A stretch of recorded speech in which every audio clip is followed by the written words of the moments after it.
So the storyline for Rags to Riches is a man who starts by narrating his story, showing how before and after he becomes rich in one day, and the film is about how he got there. He gets there through a highly thought out plan, killing the current leader of the mafia and using people he knows inside the operation, promising them a cut and planning out each of their demises through killings and imprisonment. And this is inspired by the opening of Batman. The opening sequence will start with establishing a shot of London City, then showing the shot by shot to reveal the main character sitting by a dumpster. This character will be narrating the outline of the story and giving the audience information about the current state of the country and what the background seems like.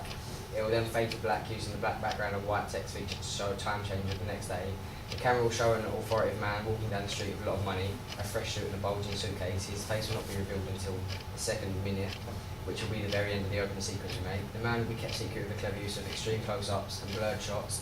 Then he will call a cab, still being secretive, and pass the piece of paper to the driver with directions to an unnamed location and a scrunched up pile of $100 bills. The driver will look into the rearview mirror of the main character, and with a perspective shot you will see the character drop his glasses, and the audience will notice that it's the character that was poor the day before. It will then say this is a tale of rags to riches and how a man like me got there.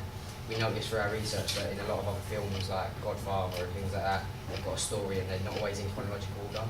Like they normally go back to how things happen and things like that. And they also should have like a lot of narrative in them to show how things happen. That is normally a big problem.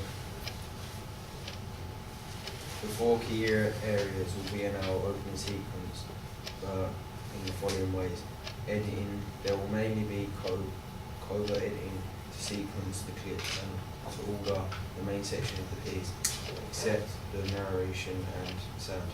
Missing scene will be used in the traditional conventions of a gangster film, like A Busy City, Suits and Briefcases. The sound will be used within the opening sequence as the diegetic sound will be the background sound, like A Busy City, lights, etc. And the non-diegetic sound will be the narration and the monologue of the character.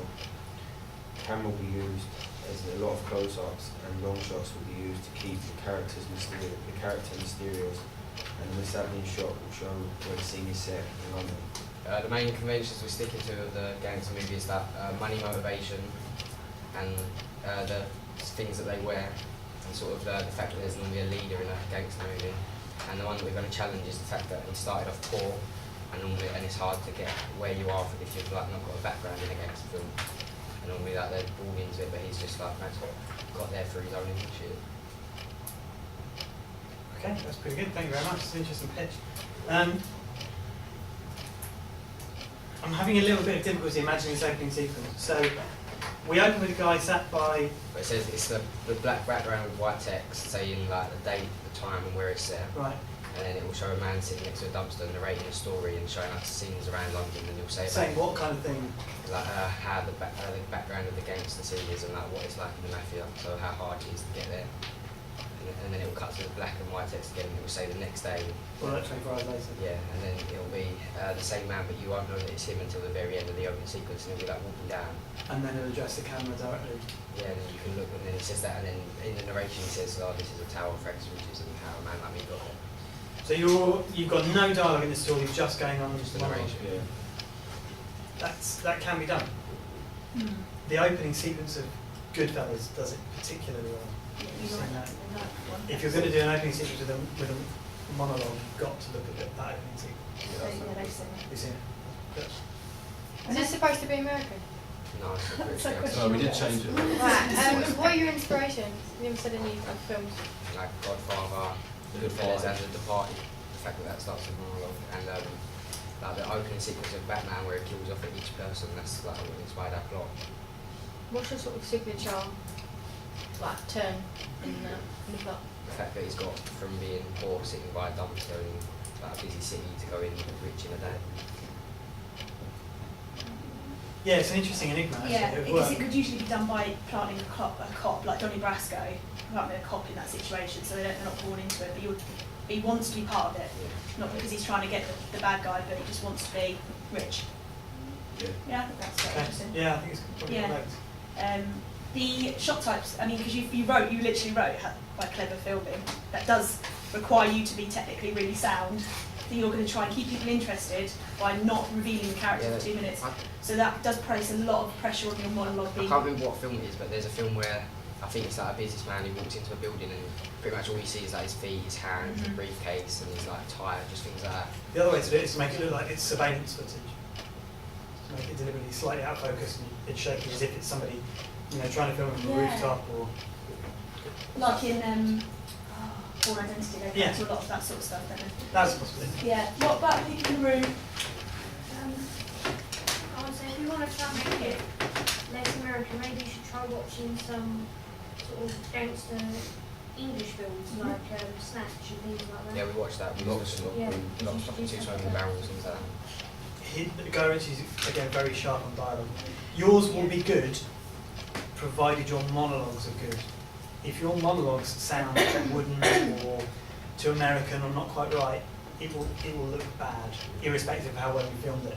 So you need to make sure that when you're writing those monologues, you put a lot of time into those monologues. If you do that, It's work. then it will work. Where are you filming this? In London. That was my, Said yeah, that. you did actually say a busy city, it's a really good question. Yeah, we're actually going to go to London. That will require you to be really on the ball. Yeah. Like you don't get a huge amount of time for filming. You'll have to be, Yeah, we're going to guys- plan the day and then we're going to go to London and like film scenes in London. yeah, because you did say you're going to have to establish the shot of the city, so, okay. Again, that's And about planning, isn't You'll it? need to get, I don't know about the rules about filming in a black cab. Probably Yeah, not they- allowed, because you're not allowed to film in tubes. You're not allowed to film So on the you have transport. to, if you're not in fact allowed to film in any public space without permission There from the is a council. website that's called filminlondon.co.uk, I think. You need to check that because there are lots of legal bits and pieces about filming anywhere in London, in the city of London. You might want to consider whether you can get away with filming the London skyline Mm. and then filming the actual sequence somewhere locally. Because filming in central London, if you have to do it because you've got a character that's like you want him to catch a cab outside Big Ben and you've got no choice, but you would have to do, there's a lot of hoops to jump through to film in central London. Like, because let's not forget people are arrested every year for filming because they're assuming they're terrorists and all this kind of horrible stuff. So filming in central London, if you need to do it, you're going to have to be really on the ball with it. But if I were you, I'd recommend filming the skyline and then seeing if you can actually film the action sequence somewhere locally. Do you see what I mean? Yeah. That would be what I'd do for you. Yeah, and maybe I'd go away, from today and seek that. Like, because if it's an issue, we need to know about it now because it's going to change everything sequence. Did you want to say something? Mitch, you know about, you said you're not allowed to film in that public space and stuff, does that include station? Yeah, you might be able to yeah, film Not any- even round here? No, just like you're living now, Becky. No, the transport won't allow you to film in any station. I got stopped in a park filming, so yeah. Who are you using as actors so can they be taken seriously or are they going to just muck about? That's a really good point, actually, and it's a problem with gangster movies quite a lot. Yeah, we're still Um, considering that. Yeah, we're still thinking about Because we thought about like who we can do because you've got to stick with like the black hair, slits. You almost need someone older than you guys. Because they're reflecting on a life and how it's changed. No. Well done, well done. Thank you very much. Okay, group 6.